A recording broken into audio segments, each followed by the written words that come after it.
Well, here we have most of the parts cleaned in the ultrasonic cleaning machine, but I tend to like to do this first of all because it cleans a lot of the gummed up pieces and so on, but it doesn't mean they're ready to be fitted back into the clock again, or rather to be built up again.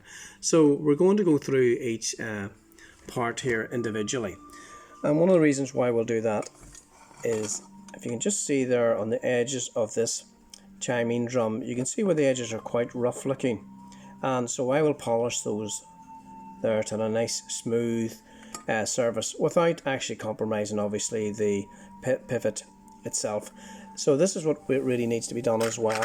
Now we've replaced a bushing here in the contrait wheel plate, or rather the back plate and front plate, and we've done the same here. And this is the contrait wheel here, and again we've polished those pivots up, and it makes an awful difference. And I'm going to see if I can zoom in slightly here for you, if I can. Yeah, just slightly, sorry about that, but that makes a big difference. I don't know if you can see that there overly well in the running of that pivot compared to, and we'll just go back to this here, sorry about this video work. You can see the difference in that, and you can see how gummed up this chiming drum really is, even at this, still in a pretty bad look. So, and this is through the ultrasonic. So that's what I will do, and I'll talk to you in a moment. I'm just letting you see here for a second just how much better that wheel, contrait wheel, is actually running there, literally. And that's what you want. There's just a tiny bushing there, and there is a wee bridge to go on the top of that there. So we'll move on. What we also did was the center pinion here. I'm just going to turn this around to you for 1 second, sir.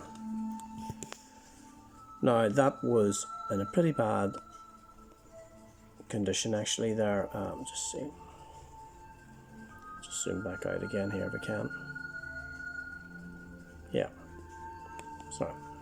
The center pinion here was pretty much gummed up, and this was extremely tight to move. So I polished the pinion completely to a nice even surface, and I'm just letting you see that slide in there, and that's the whole difference between that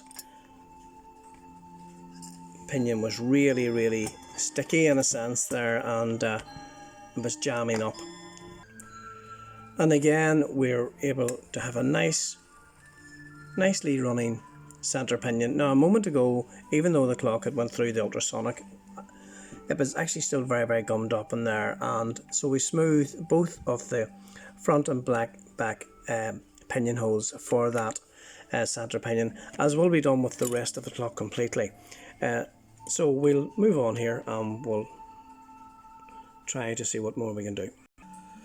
Hopefully you can see the difference with the pivots on this here chiming drum. You can see quite a bit of difference. Now I'm just after taking it out of the lathe and polishing these pivots, and that's what I will do actually with all of the wheels in this here clock, and what I normally would do in most of all my clocks.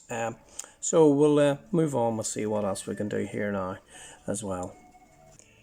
Each of the mainsprings have been taken out of the barrels here, and basically they've been cleaned down and taken any old gum off the actual mainspring itself, and then re-greased and then put back into the barrel again. That's very important.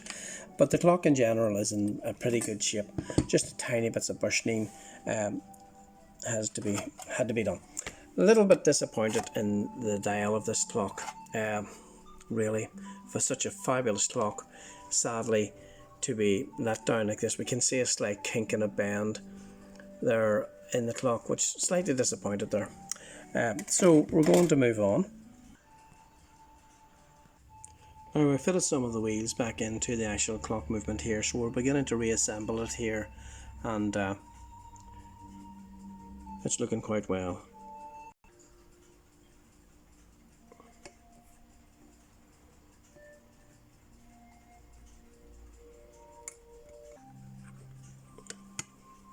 It's going to fit on the plates here.